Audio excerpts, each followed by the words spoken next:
Good morning students. बेटा आज हम क्लास 6B में चैप्टर 2 पढ़ेंगे जिसका नाम है कंप्यूटर का इतिहास। क्या नाम है? कंप्यूटर का इतिहास। कंप्यूटर का इतिहास। तो चलिए सबसे पहले हमने क्लास 6 में जो चैप्टर 1 था हमारा, जिसमें हमने पढ़ाया था आपको कंप्यूटर के परिचय के बारे में, यानी कि इंट्रोडक्शन ऑफ कंप्यूटर। आज हम बताएंगे हिस्ट्री ऑफ कंप्यूटर, ठीक है, कंप्यूटर के इतिहास के बारे में। तो चलिए स्टार्ट करते हैं। सबसे पहले हम यहाँ क्लास देंगे। क्लास जो हमारी 6B है,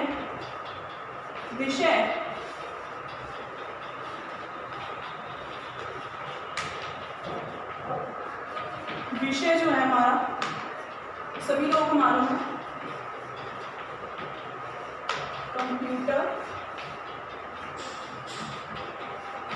पार्ट 2 में हम क्या पढ़ाएंगे? कंप्यूटर का इतिहास। और पीरियड नंबर है हमारा 7। डेट है आज की 1/6/7/21। ठीक है, चलिए सबसे पहले आज हम पढ़ेंगे कंप्यूटर के निर्माण। कंप्यूटर का निर्माण एवं विकास के विषय में यह उक्ति है, आवश्यकता आविष्कार की जननी। एकदम सही है। पुराने समय में मनुष्य के पास गणना करने के लिए, यानी कि कैलकुलेशन करने के लिए कोई यंत्र नहीं था। मनुष्य पत्थरों से, लकड़ियों से तथा रस्सियों की गांठ लगाकर गणना किया करते थे, यानी कि कैलकुलेशन किया करते थे। धीरे धीरे गणना के लिए मनुष्यों को मशीनों का विकास हुआ। कैलकुलेशन के लिए उन्होंने क्या किया? धीरे धीरे उन्होंने मशीनों का आविष्कार करना स्टार्ट किया। सर्वप्रथम, यानी कि सबसे पहले चीन में गणना के लिए यंत्र का आविष्कार हुआ। कहाँ पे हुआ था? सबसे पहले चाइना में, चीन में आविष्कार हुआ। इस गणना यंत्र का नाम था अबेकस। ठीक है, अबेकस आज भी चीन, जापान या अन्य एशिया देशों में प्रयोग किया जाता है। यह अंकों की गणना करने के काम आता है। अबेकस दुनिया का सबसे पहला गणना कैलकुलेशन करने वाला यंत्र था। अबेकस तारों का एक फ्रेम होता है।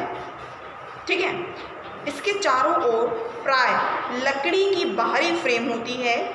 ठीक है, इसके तारों में गोलाकार, यानी कि तार जो होते हैं बीच में लगे होते हैं, और फ्रेम किसका होता है? लकड़ी का होता है। जैसे कि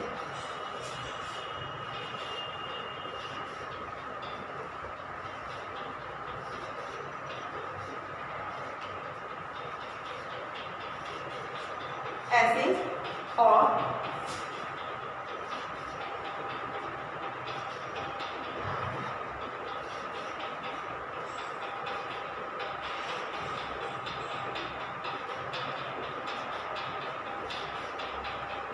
ऐसे बना होता है ये। ठीक है, फिर फ्रेम होता है, चारों ओर प्राय लकड़ी की बाहरी होती है, तारों में गोलाकार मोती पिरोए रहते हैं, और ऐसे इसमें तार लगे होते हैं। ये तार होते हैं।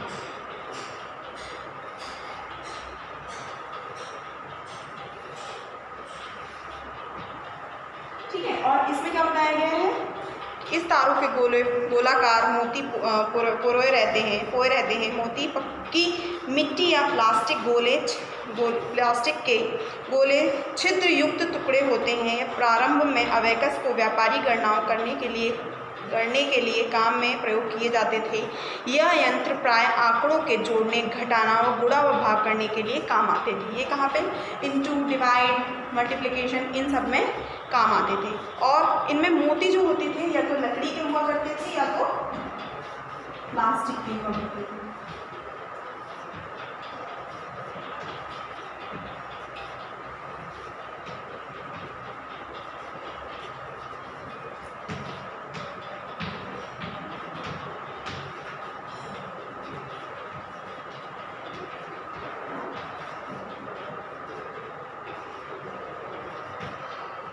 ये डायग्राम आप लोग बनाएंगे नीट एंड क्लीन करके।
जो मूर्ति हुआ करते थे, यानी ये गोलाकार के जो हुआ करते थे, या तो हमारे प्लास्टिक के बना हुआ करते थे या तो हमारे लकड़ी के, ठीक है। और इसकी जो काम है आंकड़ों को जोड़ने के लिए, घटाने के लिए, गुणा करने के लिए, भाग करने के लिए काम आता था। और सबसे पहले कहाँ पे काम आता था? व्यापारी, जो व्यापारी हुआ करते थे वो इसका उपयोग किया करते थे। सबसे है फिर लिखा है कंप्यूटर के विषय में भली प्रकार जानने के लिए आरंभिक व चरणबद्ध विकास में विषय में जानना बहुत आवश्यक है। सबसे पहले है पास्कलाइन। सन 1640 ईस्वी में फ्रांस में गणित में इस यंत्र का, गणना करने वाले यंत्र का आविष्कार किया। किसमें हुआ था इसका आविष्कार? जो पास्कलाइन, जो हमारा कैलकुलेशन था, उसका कब हुआ था आविष्कार? सन 1682 में हुआ था, जो कि फ्रांस में हुआ था, ठीक है। यह यंत्र जोड़ व घटा सकता था, ऐड या सब्ट्रैक्ट कर सकता था, ठीक है।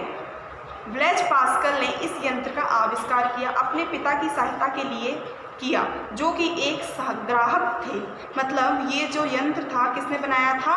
ब्लेज पास्कल ने बनाया था। और किसके लिए बनाया था? अपने पिताजी के लिए, ठीक है। इस यंत्र में कुछ दांतेदार पहिए लगे हुए थे जो कि ग्रीस से जुड़े थे, ठीक है।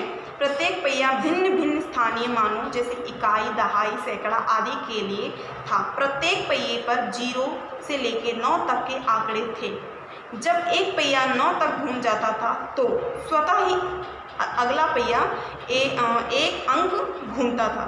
मतलब जिसमें 0 से लेके 9 तक हर एक पहिए में लगा था। जब 0 से 9 तक पहिया घूमता था तो वो पहिया दूसरे पहिया को फिर से घूमने लगता था, ठीक है।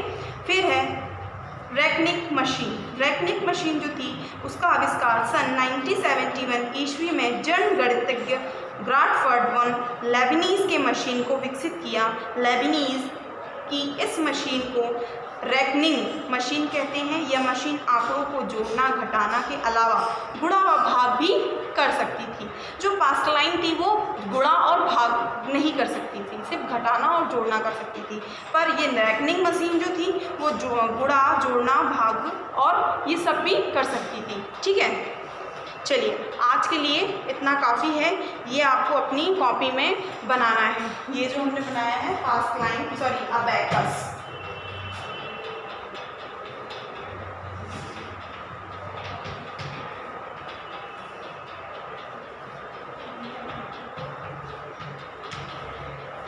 ये आपको अपनी कॉपी में बनाना है और नीट एंड क्लीन राइटिंग में बनाना है, ठीक है। चलिए नोट कीजिए इसे और नेक्स्ट चैप्टर में नेक्स्ट वीडियो में हम इसके आगे का चैप्टर पढ़ाएंगे।